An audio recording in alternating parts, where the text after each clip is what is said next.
સૌથી મહત્વના સમાચાર રાજકોટમાં 28 દીકરીઓને રડાવનાર ચંદ્રેશ છત્રોલાને લઈને મહત્વના સમાચાર મળી રહ્યા છે।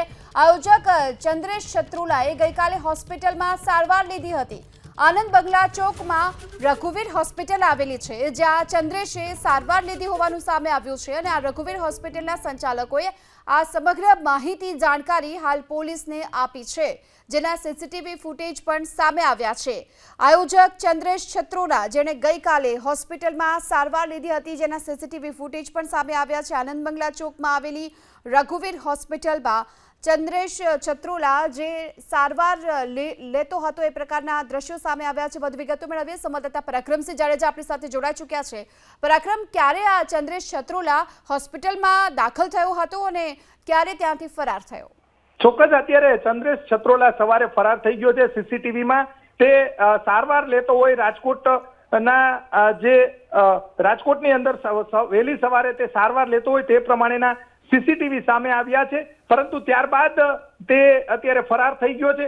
હજારો લોકોને અને 28 જેટલા જે જાણિયાઓને હેરાન કરનાર 28 જેટલા જે વરઘોડિયાઓને હેરાન કરનાર ચંદ્રેશ છત્રોલા છે તેમને પકડી અને કાયદેસરની કાર્યવાહી રાજકોટ પોલીસે કરવી જોઈએ। રાજકોટ પોલીસે લગ્ન કરાવી દીધા એ સારી બાબત છે, પરંતુ ચંદ્રેશ છત્રોલાને પકડી અને કાયદેસરની કાર્યવાહી હાથ ધરવી જોઈએ। સીસીટીવી અત્યારે આપણી પાસે આવ્યા છે અને સીસીટીવીના આધારે પણ પોલીસ તપાસ કરશે। વહેલી સવારે ચંદ્રેશ છત્રોલા છે તેને જે સારવાર લીધી હતી એ હોસ્પિટલના અત્યારે જે દ્રશ્યો સામે આવ્યા છે, અત્યારે તે હોસ્પિટલમાં મોજૂદ નથી, પરંતુ સમગ્ર ઘટનાક્રમ ને લઈને જે ચંદ્રેશ છત્રોલાએ વહેલી સવારે કયા કારણે તેને સારવાર લીધી હતી તે બાબતે પણ તેની પૂછપરછ હાથ ધરવામાં આવશે।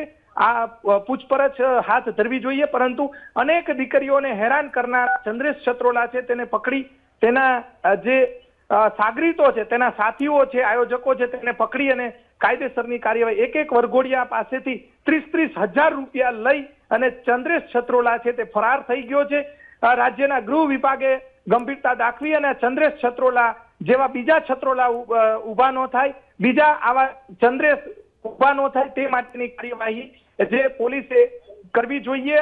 કાયદાનું ભાન કરી અને વરઘોડા કાઢવા જોઈએ, કેમ કે અનેક લોકો વહેલી સવારથી પરેશાન થયા છે અને આવા નફ્ફટોને કાયદેસરની કાર્યવાહી હાથ ધરી અને તેમને જેલ ભેગા કરવા જોઈએ, કેમ કે અનેક દીકરીઓ સવારથી રોતી હતી। 28 જેટલા વરઘોડિયા છે, 28 જેટલા જે લોકો છે જે એમના જે આજે સમૂહ લગ્ન હતા, એટલે જે દીકરીઓ સવારથી અહીંયા આયોજન માટે જે આયોજન અહીંયા રાજકોટના એડીબી હોટલની સામે રાખવામાં આવ્યું હતું, ત્યાં આ આયોજન ન હતું અને જેના કારણે જે બધા પરેશાન થયા હતા, દીકરીઓ રડવા માંડી હતી અને ચંદ્રેશ છત્રોલા સારવાર લેતો હતો। જો તેને કદાચ કોઈ ગંભીર બીમારી હોય અથવા તો બીમાર પડી ગયો હોય તાત્કાલિક, તો તેને જાણ કરવી જોઈએ। અન્ય આયોજકો પણ ફરાર થઈ ગયા છે, માત્ર ચંદ્રેશ નહીં પરંતુ તેની સાથેના આયોજકો છે તેમની સામે પણ ગુનો દાખલ કરી અને કાયદેસરની કાર્યવાહી દાખલો બેસે તેવી રાજ્ય સરકાર અને રાજ્યના ગૃહ વિભાગે કાર્યવાહી કરવી